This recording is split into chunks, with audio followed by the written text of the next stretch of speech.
Hello and welcome to Chillers and Thrillers Extra, paranormal episodes just for my YouTube subscribers.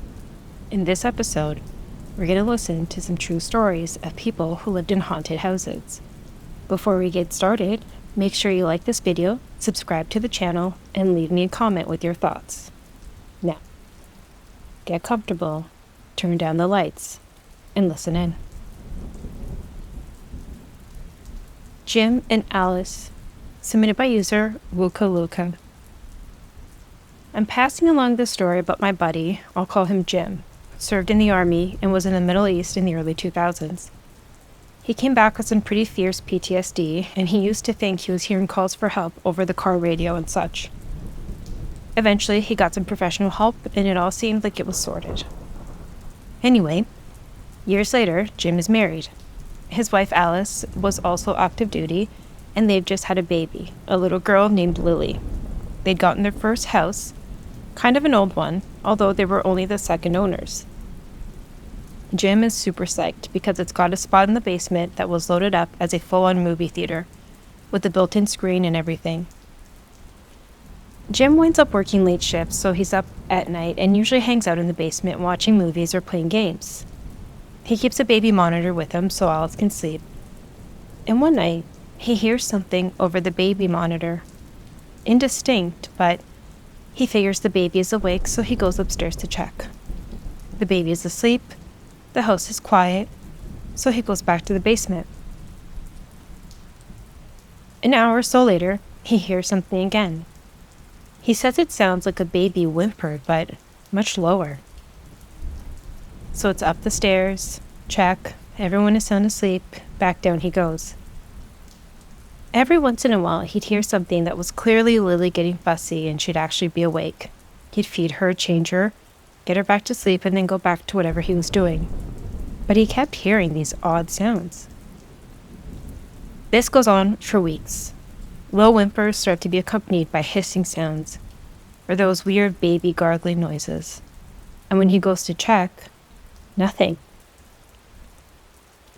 He becomes seriously worried he's having some kind of PTSD relapse because now he's hearing noises that he swears is someone talking very quietly. He tells Alice about it and he tells me about it, and having been through it before, he goes straight to a therapist to try and nip it in the bud. But it keeps happening. Jim is starting to get unhinged. He's not sleeping well. Alice is getting frustrated with him, and their whole situation is getting really tense. One night, after a huge blow-up, Jim starts to recognize some words coming out of the baby monitor. It's all your fault. All because of you. You ruined it. He says the voice is this low gurgle sound, like a girl's voice, kind of slurred and slowed down.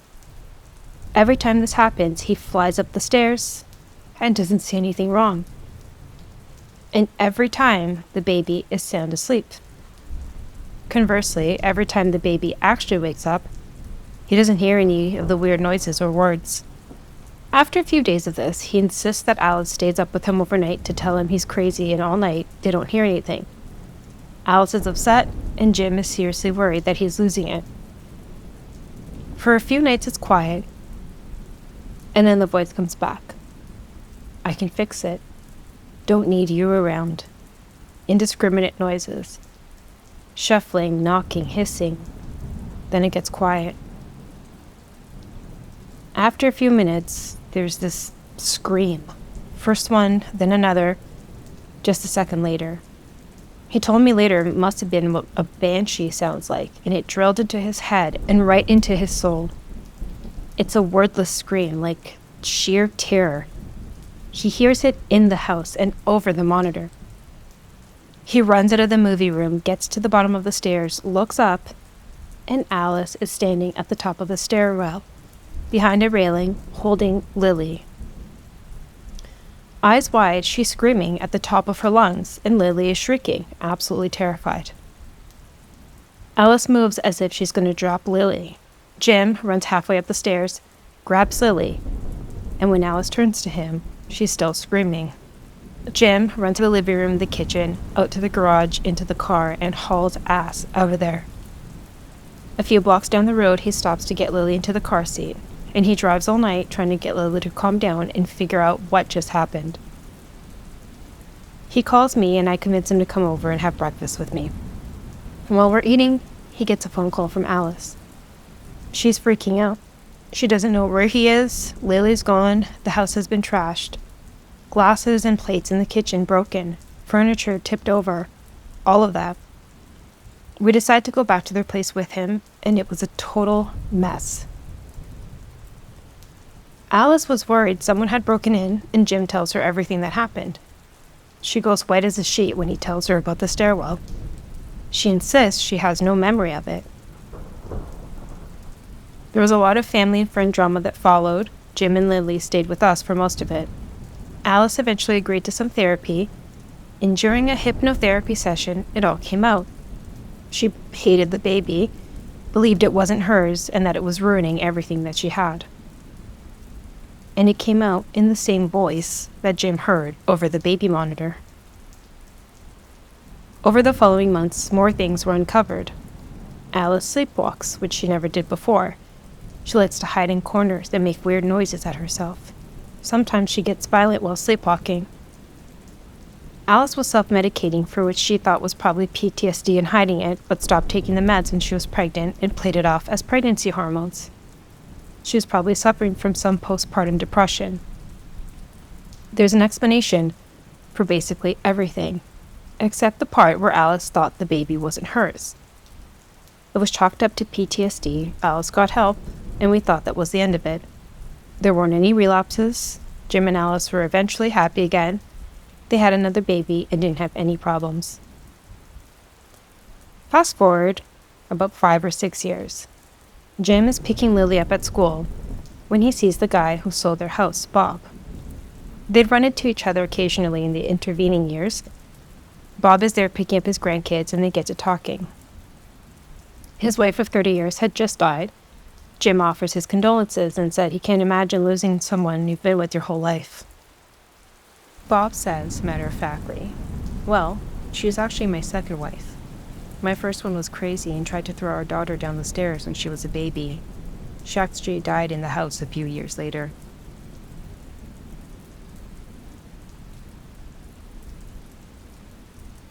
She never left our house. Submitted by user, Mind the Middle Schmertz.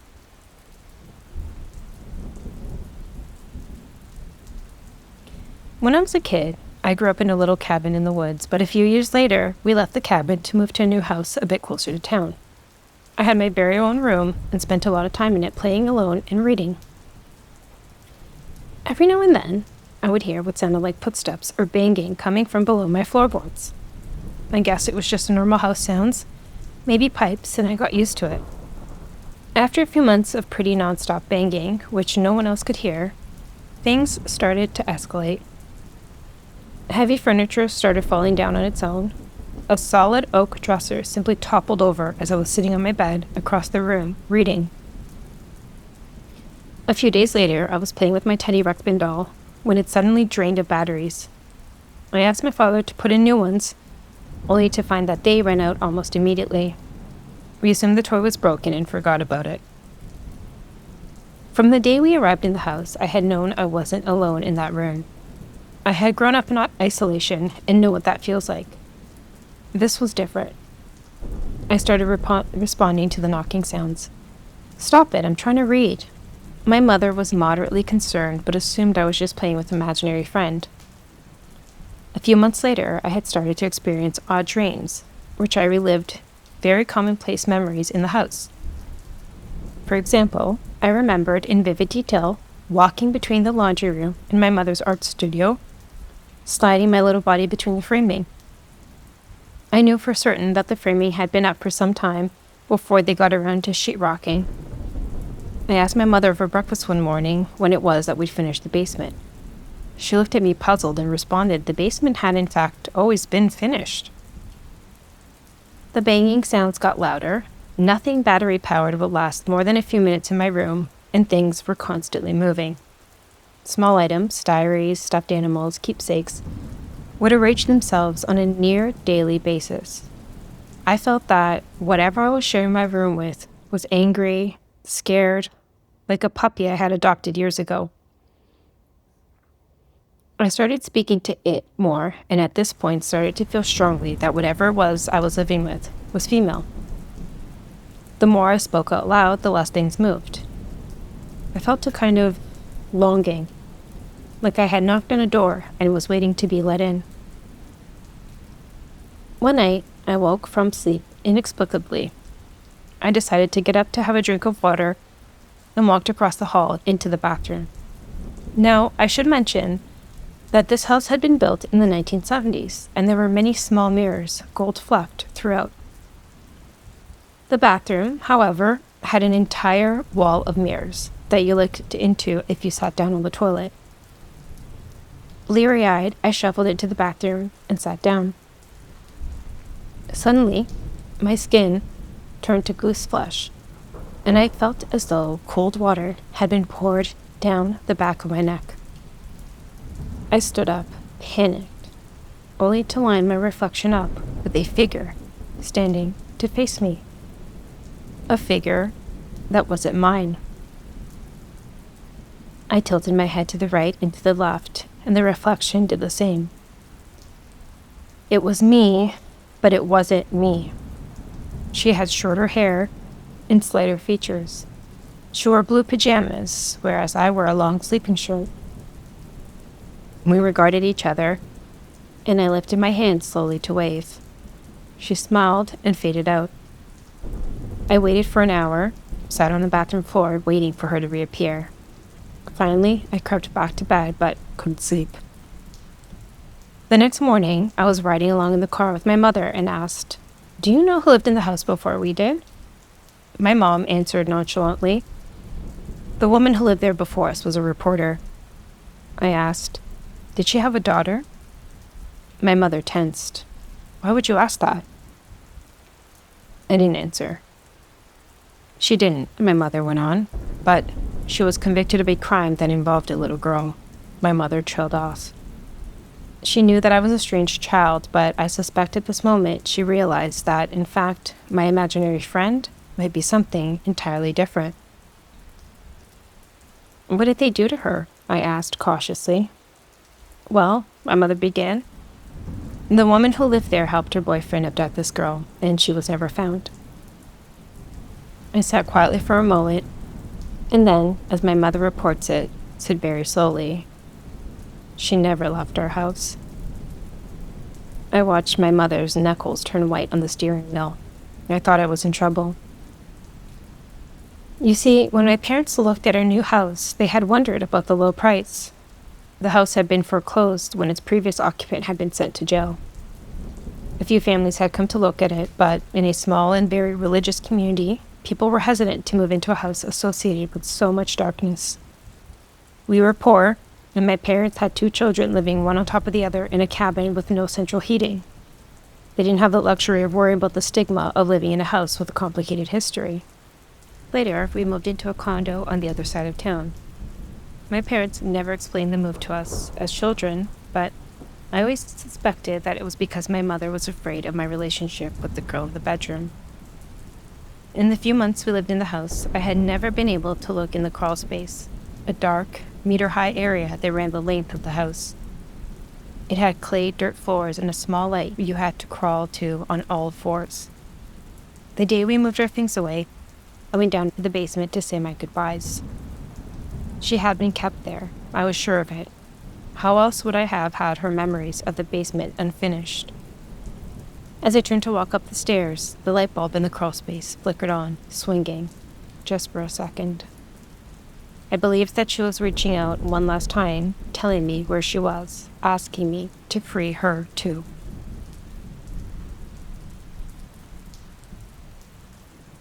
Charlotte, submitted by user Nearsighted. When I was 8, my family moved into an old colonial that was built in 1810. My father still lives there. Until I was 17, every night before I fell asleep, I would feel pressure next to me, as if someone sat down on the bed. This would always be accompanied with a feeling of increased pressure in the air. Although I knew this probably didn't happen to everyone, I didn't think about it much. until I got a cat.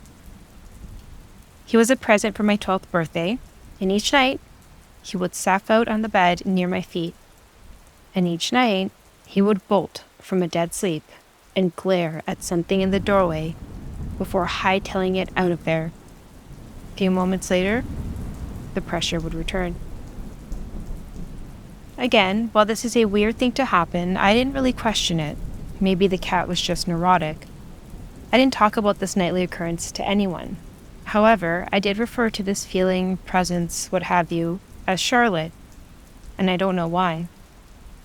So one day in the summer when I was 13, an elderly man and his middle-aged daughter pulled up to our house and explained that the father lived in the house with his aunt while he was a boy, and that he raised his family there for a few years. They had been visiting family in the neighborhood and wondered if they could take a tour for old time's sake. My mom said sure, and she and my sister and I led them around the house, and they recalled different memories. Afterwards, my mom asked them if they remembered strange occurrences or stories about the house. Like ghosts? The old man asked and chuckled. His daughter became very quiet and firmly said, "It's not funny, Dad."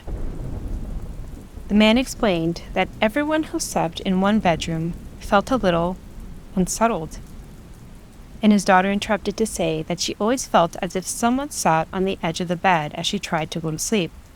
Her father said they used to joke that it was his aunt looking out for them. His aunt, Charlotte.